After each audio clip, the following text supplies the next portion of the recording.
All right, today's video is a little different. I'm just sharing a prophetic word that the Lord gave me the other day. He gave it to me directly. However, he also told me to share it, to prophesy this. I'm going to share what the Lord told me, and then any interpretation of that I'll put at the end. But if anyone hears this and it resonates with them, your interpretation of it's between you and God. This is what the Lord said. I removed the thorn, but the flesh still needs to heal. As the flesh heals, there's going to be pain associated with it. Let that pain be something that will alert you to process the process. Processing the process means to understand you are in a process. Allow yourself to process that process of understanding you are in a process.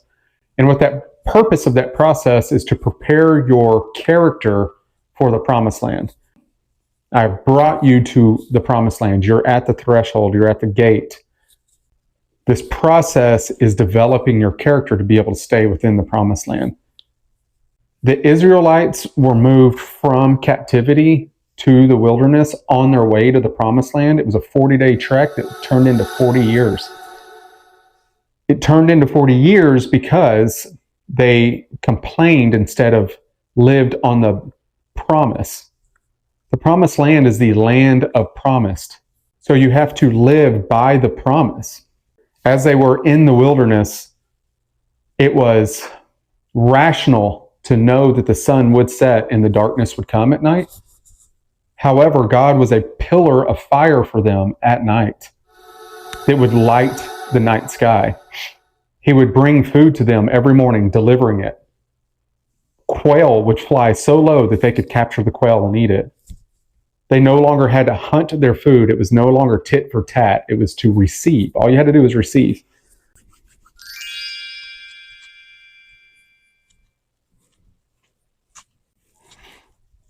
The thorn was a demonic thing that was removed.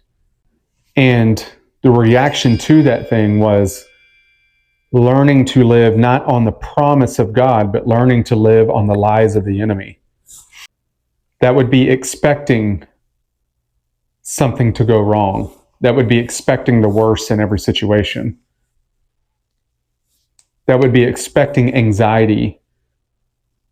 That would be expecting fear. That's living on the wrong promise, the promise of the evil one, the promise of evil. God is life. God is love. God is joy, peace, patience.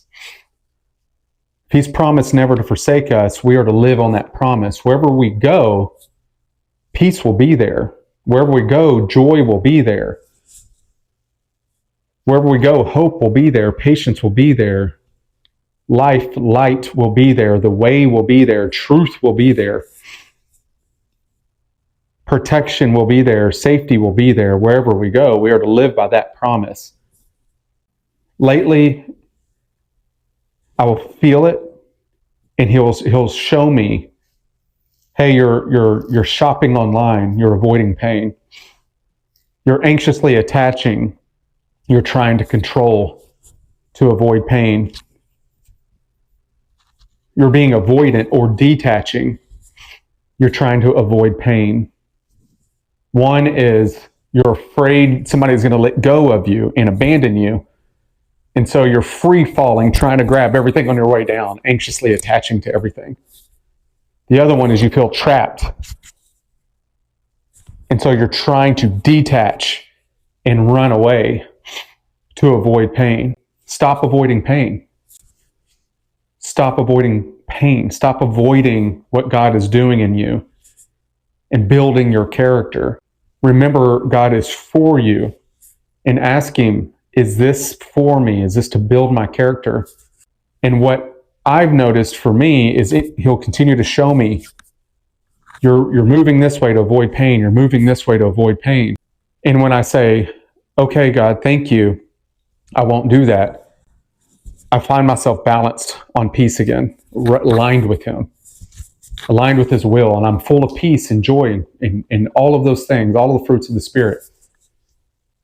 And then all of a sudden it's like, I start feeling the pain. I'm like, I go one way or the other. And it's like, wait, thanks for alerting me, Lord.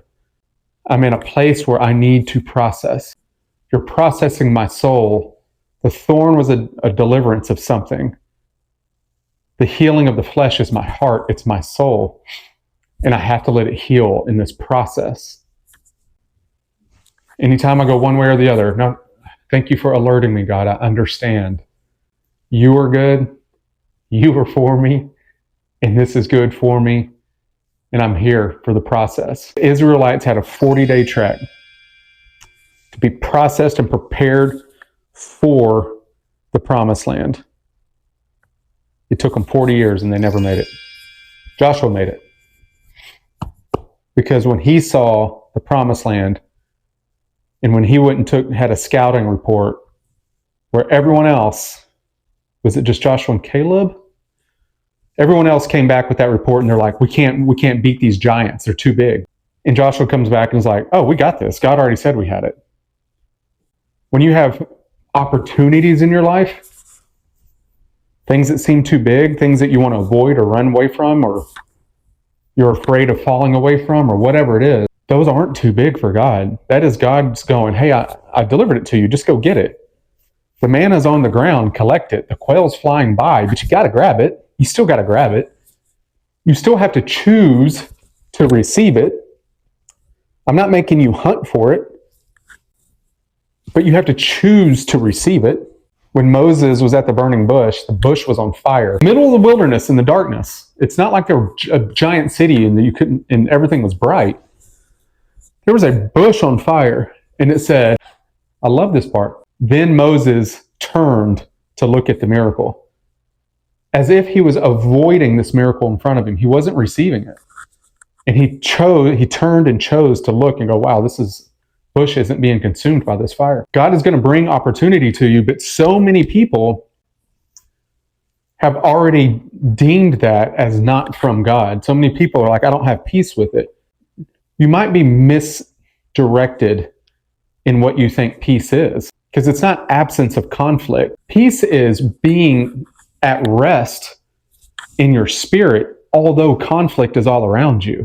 That's the peace that surpasses all understanding. You are in conflict, you are in battle, you're in war, yet you're still at rest, and you're still in your safe harbor, you're still in your safe place with the Lord. Though I walk through the valley of the shadow of death, I will fear no evil, for your rod and your staff, they comfort me, they guide me. That's talking about peace in the shadow of death. Peace at the thing that people are most afraid of, or secondly most afraid of, because I guess public speaking is number one. But that's peace in that scenario. That's the word the Lord's given me. I'm just sharing it.